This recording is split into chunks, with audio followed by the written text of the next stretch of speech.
Hello guys, greetings of the day. जैसा कि आपके सामने एक क्वेश्चन लिखा हुआ है, dimensions of the permittivity of space. तो आज हम इस क्वेश्चन को डिस्कस करेंगे।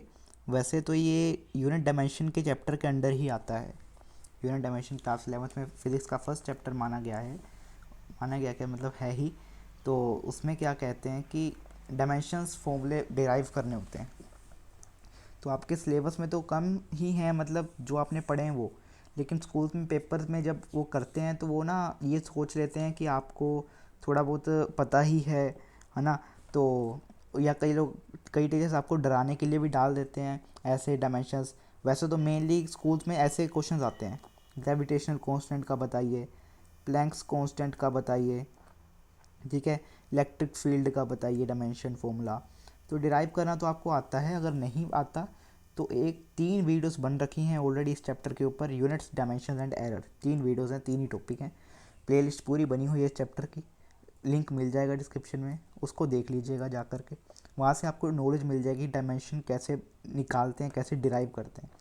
अब कई स्कूल्स में ना थोड़ा डिफ़िकल्ट बनाने के लिए पेपर को 1 नंबर में 2 नंबर में क्वेश्चन डाल देते हैं, परमिटिविटी ऑफ स्पेस का डायमेंशनल फॉर्मूला निकालिए। या कई बच्चों ने इसको भी देखा होगा, इसका डायमेंशनल फॉर्मूला बताइए। इसे हम कहते हैं एप्सिलॉन। इसको समझेंगे आज हम कि इसका डायमेंशनल फॉर्मूला कैसे ड्राइव करते हैं। इसको समझने से पहले हमको एक चीज़ देखनी पड़ेगी, डेट इज़ कूलम्स लॉ। हमने ये चीज़ जो है, ये लॉ जो है, हमने पहले भी पढ़ा था किसी क्लास में, ठीक है। और ये लॉ क्या कहता है, आइए इसको दोबारा समझ लेते हैं।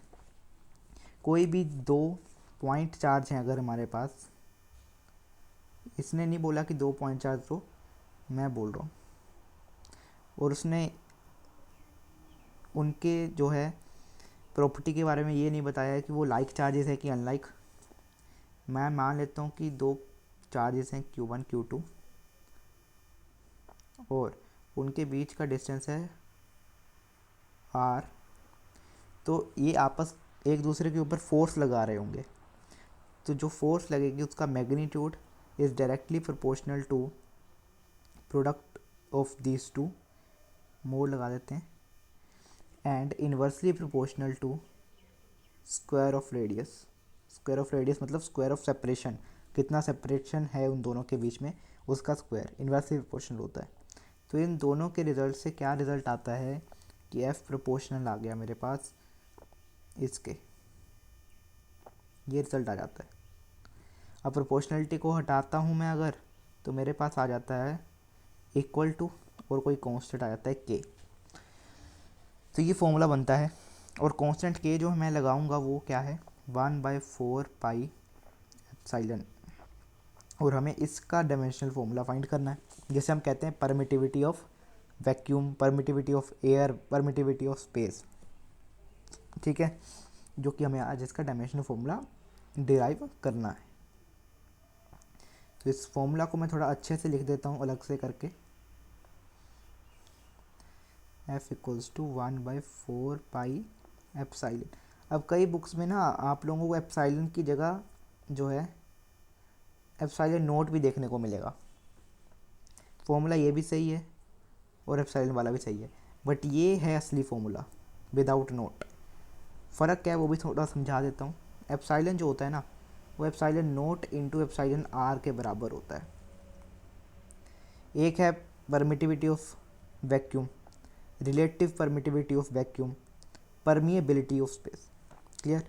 तो अब क्या है अगर हम एयर की बात करते हैं ना, अगर हम चार्जेस जो हमने ले रखे हैं वो एयर में ले रखे हैं, तो हमारा जो एप्सिलॉन आर होता है ना, रिलेटिव परमिटिविटी ऑफ एयर, वो हो जाता है 1।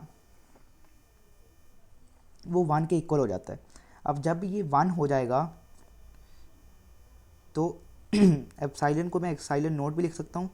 और जनरली जितने क्वेश्चंस होते हैं ना, वो वैक्यूम में ही चार्जेस मान के चलते हैं, इसलिए एक ये भी रिजल्ट बन जाता है हमारे पास 1/4 pi epsilon naught Q1 Q2 by R square. इसीलिए कई जगह नोट लगाया होता है, कई जगह नहीं लगाया होता। अगर लगाया है तो मतलब वो कंडीशन कब सेटिस्फाइड है, जब एयर पे चार्जेस की बात की जा रही है जो चार्जेस हैं वो एयर में है। और चार्जेस कैसे हैं, पॉइंट चार्जेस, बहुत छोटे छोटे, ठीक है। तो ये कूलम्स लॉ मैंने आपको बता ही दिया, क्लास 12 में फर्स्ट चैप्टर इलेक्ट्रोस्टैटिक्स आता है फिजिक्स में, उसमें आता ही है, फर्स्ट टॉपिक है उसका।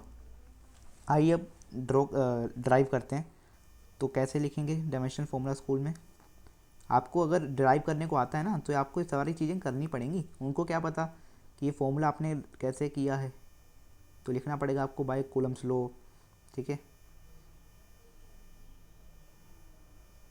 अब डायमेंशंस तो देखो चाहे Q1 Q2 हो, डायमेंशन तो हर एक चार जगह सेम ही होता है। तो आपको स्कूल में करने का ढंग होता है, नंबर लेना है तो ऐसे ही करना पड़ेगा। लिखना पड़ेगा defined for dimensions of force. आपको हर एक चीज़ बतानी पड़ेगी, तभी चांसेस बहुत कम हो जाते हैं नंबर कटने के।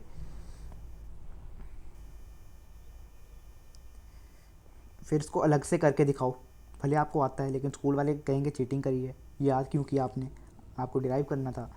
ठीक है, तो लिखना है मास इंटू एक्सेलरेशन। तो बेशक एक्सेलरेशन को अलग से करके दिखाओ। वैसे तो मेरे को याद है फोर्स का ml/t-1। तो एक्सेलरेशन का क्या आ जाएगा, velocity into time, sorry velocity upon time. तो LT-2 लिख रहा हूँ सीधा मैं, तो ये आ जाएगा ml/t-2। तो इसको मैं अलग पेज पे लिख दूँ।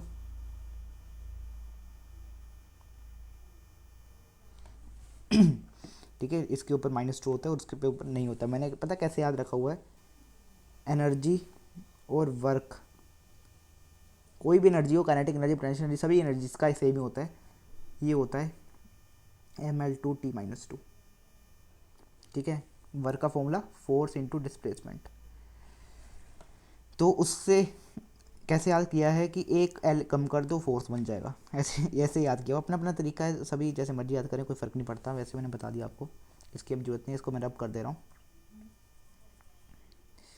तो नेक्स्ट में क्या है, अभी Q1 Q2 की बात करें अगर, तो इनके डायमेंशंस क्या आएंगे, पहले लिखना पड़ेगा Q1 Q2 R defined for the dimensions of charges. ठीक है, और इनके डायमेंशंस क्या आएंगे, कहाँ से ये ड्राइव होता है, I = Q/T से। फॉर्मूला पढ़ा था electricity class 10, electricity chapter class 10 से। तो Q क्या आ जाएगा, डायमेंशन इसके AT, क्योंकि I को हम डायमेंशन लिखते हैं एम्पेयर A, ऐसे रिप्रेजेंट करते हैं।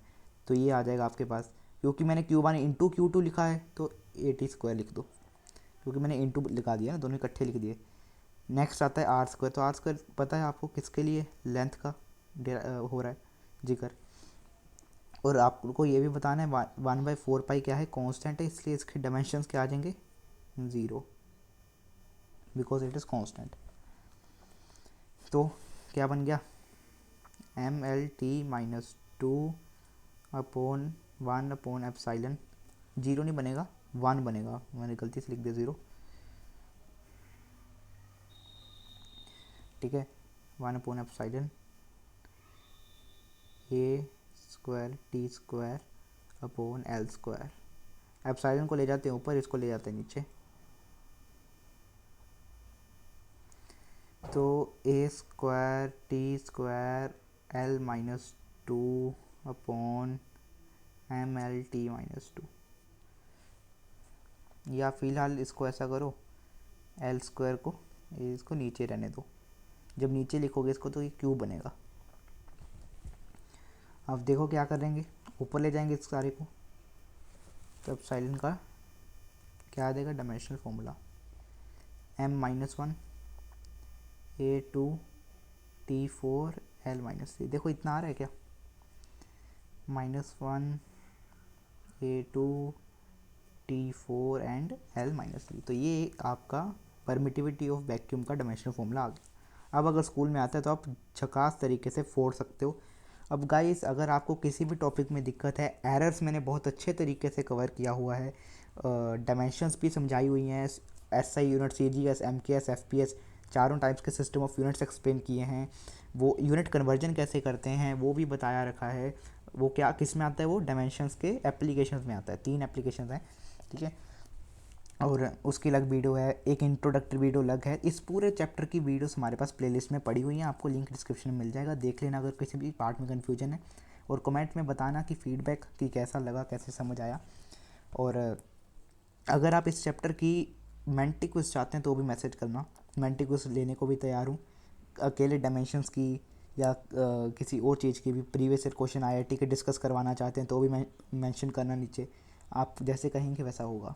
ठीक है, तो थैंक यू आज की वीडियो के लिए, आपने ज्वाइन किया, देखा, लाइक करिएगा सेशन को, सब्सक्राइब नहीं किया है कीजिएगा, और शेयर करिएगा जो सभी के साथ, अपने दोस्तों के साथ।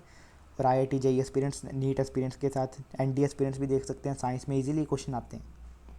और एप्साइलन मैंने इसलिए बताना समझा, अगर तुम प्रीवियस ईयर क्वेश्चन उठा के देखोगे ना जेई के, तो शुरू के 10-15 क्वेश्चन तुम्हें इसी के बेसिस पे मिलेंगे। उन्होंने डायरेक्ट फॉर्मूला तो नहीं पूछा, एक आध क्वेश्चन में फॉर्मूला भी पूछा होगा, ये डायमेंशन फॉर्मूला, बट कई चीज़ों में उन्होंने कंपेयर करके कुछ क्वेश्चन बना रखे हैं वो परमिटिविटी के बेसिस पे। ठीक है, तो साथ साथ में प्रीवियस ईयर क्वेश्चन करते रहो। चलिए, धन्यवाद। कोविड के समय हैं तो कोविड से बचें और बने रहें। Bye guys, bye everyone.